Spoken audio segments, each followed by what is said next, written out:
లలిత exchange Utsav. పాత నగల అదే బరువుకి కొత్త నగలు తీసుకో. నగల ప్రైస్ లో 20% ఆదా చేసుకోవచ్చు. ఇదే సాక్షిలో నాకు భాగముంది.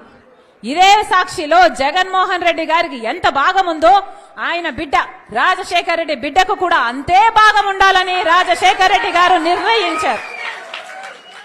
ఇది రాజశేఖర రెడ్డి గారి నిర్ణయం. ఏ సాక్షిలో అయితే నాకు సమాన భాగం ఉందో అదే సాక్షిని వాడుకొని ఈ రోజు నా మీద వ్యతిరేకంగా మీరు ఇంత దూషిస్తారా? ఇంత ఘోరంగా వ్యవహరిస్తారా? ఇంత నీచంగా ప్రవర్తిస్తారా? ఇంత అవసరం ఉందా? ఇంత నీచానికి దిగజాల్చాల్సిన అవసరం ఉందా? ఈ రోజు వ్యక్తిగతంగా మాట్లాడాల్సిన అవసరం ఏముంది అని అడుగుతున్నా. నేను ఇష్యూల మీద మాట్లాడుతున్నా. మీరు స్పెషల్ స్టేటస్ కోసం ఎందుకు కొట్లాడలేదు అని నేను నిలదీస్తున్నా. మీరు పోలవరం కోసం ఎందుకు కొట్లాడలేదు, ఎందుకు తేలేదు అని నేను అడుగుతున్నా. బీజేపీతో మీకు దోస్తీ ఉంది, మీరు బానిసలుగా ఉన్నారు.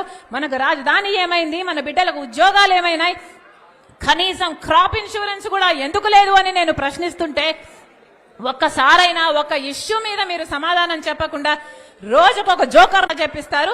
అది మళ్ళీ సోషల్ మీడియాలో మొత్తం పబ్లిసిటీ ఇచ్చుకుంటారు. బుద్ధి, ఇంగితం, జ్ఞానం ఏదైనా ఉందా? ఇంత నీచానికి దిగజారాలా?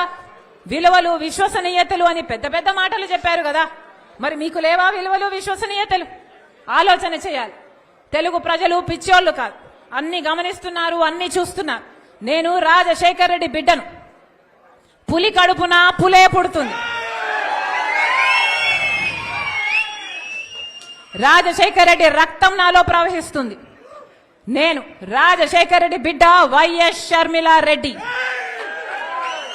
నా పేరు ఇదే, నా ఉనికి ఇదే. ఎవరు కాదన్నా, ఎవరు అవునన్నా, ఎవరు గీ పెట్టినా నేను వైఎస్ షర్మిలా రెడ్డి. ఆంధ్ర రాష్ట్ర ప్రజలకు మేలు చేయడానికే ఇక్కడికి వచ్చాం. నా గుండెలో నిజాయితీ ఉంది. ఆంధ్ర రాష్ట్ర ప్రజలకు వాళ్ళ హక్కులు కల్పించాలని రాజశేఖర రెడ్డి బిడ్డ ఈ రోజు తన పుట్టినింటిలో ఆంధ్ర రాష్ట్రంలో అడుగుపెట్టింది. నిలబడుతుంది, కొట్లాడుతుంది. ప్రత్యేక హోదా వచ్చేంత వరకు రాజశేఖర రెడ్డి బిడ్డ ఇక్కడ నుంచి కదలదు. పోలవరం వచ్చేంత వరకు రాజశేఖర రెడ్డి బిడ్డ ఇక్కడ నుంచి కదలదు. మన రాష్ట్రానికి, మన బిడ్డలకు ఉద్యోగాలు రావాలి, మన రాష్ట్రం అభివృద్ధి చెందాలి. అంతవరకు రాజశేఖర రెడ్డి బిడ్డ తన పుట్టింటి నుంచి కదలదు. మీ ఇష్టం వచ్చింది చేసుకోండి, ఎంత చేసుకుంటారో చేసుకోండి, ఏం పిక్కుంటారో పిక్కోండి. ఇక్కడ భయపడే వాళ్ళు ఎవ్వరూ లేరు. ఇక్కడ ఉన్నది రాజశేఖర రెడ్డి బిడ్డ. ఖబర్దార్. వైఎస్ షర్మిల నాకు వాటా ఉంది అంటుంది. ఆ పాపిస్ట్ సొమ్ములో నీకు కూడా వాటా ఉందంటే ఆ పాపిస్ట్ వాళ్ళకి నీకు ఏంది తేడా అని అడుగుతున్నా. ఏం షర్మిలమ్మ, ఊళ్ళో వాళ్ళ డబ్బులతో పెట్టిన పేపరు, ప్రజలు సొమ్ము దోసుకున్న పేపరు, అడ్డగోలుగా సంపాదించిన పేపరు, జగపతి పబ్లికేషన్స్. ఈ రోజు నేను అడుగుతున్నా, ఆ పాపిస్ట్ సొమ్ములో మీకు కూడా వాటా ఉందంటే మీకు వాళ్ళకి తేడా లేదు. వైఎస్ కుటుంబం అంతా ఈ పాపిస్ట్ డబ్బుల కోసం పోరాటం తప్పితే ఇంకొకటి లేదని కూడా నేను మనవి చేస్తా ఉన్నా. పెద్ద పెద్ద మాటలు చెప్తారు అని చెప్పింది. మన పోలవరము రాజశేఖర రెడ్డి కళ నీకు వచ్చి కళ్ళ చెప్పాడా? పోలవరము షర్మిల పోలవరం కళ నాకు అని అమ్మ ఆడుతున్నావు. పోలవరం తీసుకొని వచ్చింది ఎవరు? అసలు కట్టించింది ఎవరు? కంప్లీట్ చేసింది ఎవరు? చంద్రబాబు నాయుడు, సిబిఎన్ గారు. మీరు పోలవరం రాజశేఖర రెడ్డి కళ, నాగార్జున సాగర్ రాజశేఖర రెడ్డి కళ, ఆ కాటన్ ధరగట్టింది కూడా రాజశేఖర రెడ్డి కళ అని చెప్పండి. ఆ బ్యారేజీ కూడా రాజశేఖర రెడ్డి కట్టించేసింది. అంతా ఆయనే. మీ పేర్లు వేసేసుకోండి. అడుగుతున్నా, ఈ రోజు ఇద్దరికి జరుగుతుండే యుద్ధంలో ఈ సాక్షి పేపర్ వాటాల దగ్గర జరిగిన యుద్ధమే. It is a fight for control of Rajasekhar Reddy's companies. Rajasekhar Reddy అడ్డంగా పెట్టుకుని అడ్డగోలుగా సంపాదించుకున్న వ్యక్తులు, ఆ కుటుంబం ఈ రోజు రోడ్ల మీదకి వచ్చి కొట్లాడుకుంటారనే విషయం మీరు అందరూ గుర్తుపెట్టుకోవాలి. ఇంకొక విషయం కూడా చెప్తాను. సాక్షి పేపర్ ని దయచేసి చదవడం మానేయండి. సాక్షి టీవీ చూడడం మానేయండి. ఆ పేపరు మీ సొమ్ముతో, ఈ అవినీతి సొమ్ముతో పెట్టిన పేపర్ అని కూడా నేను మీకు అందరికీ మనవి చేస్తాను. ఇంకొకసారి కూడా జగన్మోహన్ రెడ్డి, లాస్ట్ టైం చెప్తున్నాం, దయచేసి గుర్తుపెట్టుకో, నాకు మీడియా లేదు, నాకు సంబంధం లేదు, సాక్షి నాది కాదు, వద్దు. సాక్షి మీదే, మా భారతక్క, మీ శ్రీమతే, మా హర్షిని, మా వర్ష పాప నీ కూతుర్లే, దినేష్ నీ బావమర్దే.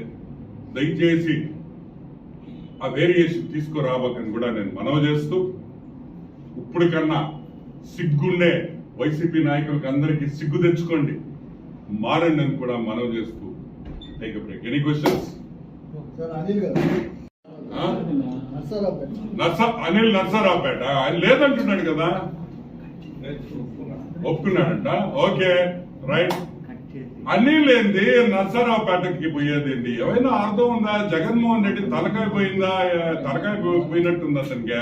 ఓ కాదయా,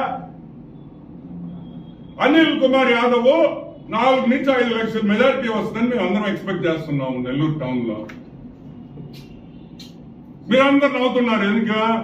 4 లక్షల ఓట్లు లేవు కదనా? మిగతా వాళ్ళు అందరూ వేస్తారయ్యా, వైజాగ్ కోడు అందరూ వచ్చేసి అంతా మొత్తం ఈయనకే 4 లక్షల ఓట్లు. నేను అడిగేది, బ్రహ్మాండంగా చేశాడు, ఆయన పొగిడేరు అందరూ. ఆ పోలవరం డైలాగ్ ఏందా?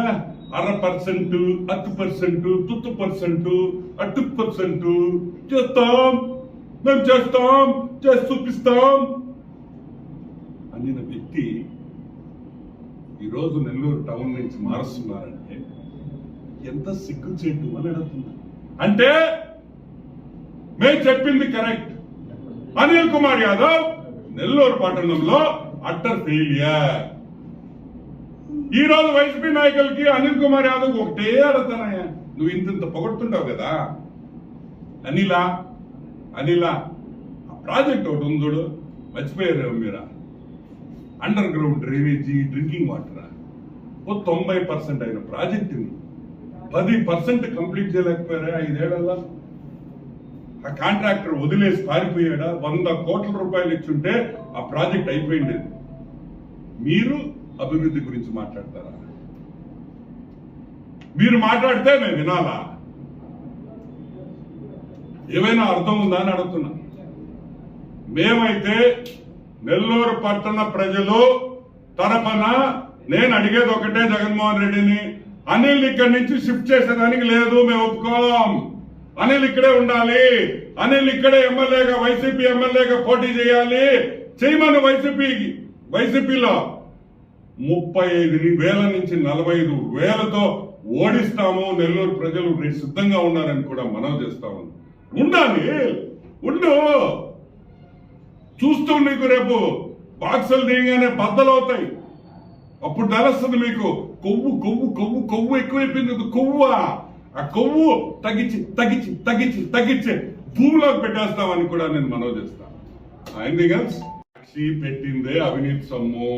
ఈ రోజు సాక్షి పేపర్ లో ఇన్ని కేసులు ఉన్నాయి. ఎందుకు కంప్లీట్ చేయడంలో జగన్మోహన్ రెడ్డి? ఎందుకు కోర్టుకి అటెండ్ కావట్లేదు? ఎందుకు ఏదో పిటిషన్ వేసి అన్ని కేసులు ఆపున్నాడు జగన్మోహన్ రెడ్డి? ఎందుకంటే జగన్మోహన్ రెడ్డికి తెలుసు ఇవన్నీ ఫైనల్ హియరింగ్ జడ్జిమెంట్ కి వచ్చిందంటే జగనన్న అంత ఫ్యామిలీ జైల్లోకి పోయే పరిస్థితి ఉంటది కాబట్టి అది డిలే చేసుకుంటా నాటకాలు ఆడుతున్నాడు అనేది జగమెరిగిన సత్యం. కోడికత్తి కేసు ఫర్ ఎగ్జాంపుల్, కోడికత్తి కేసులో జడ్జిమెంట్ వచ్చేసింది అనుకో, అది నాటకం అని తెలిసిపోద్ది. మామూలే కదా ఇవన్నీ.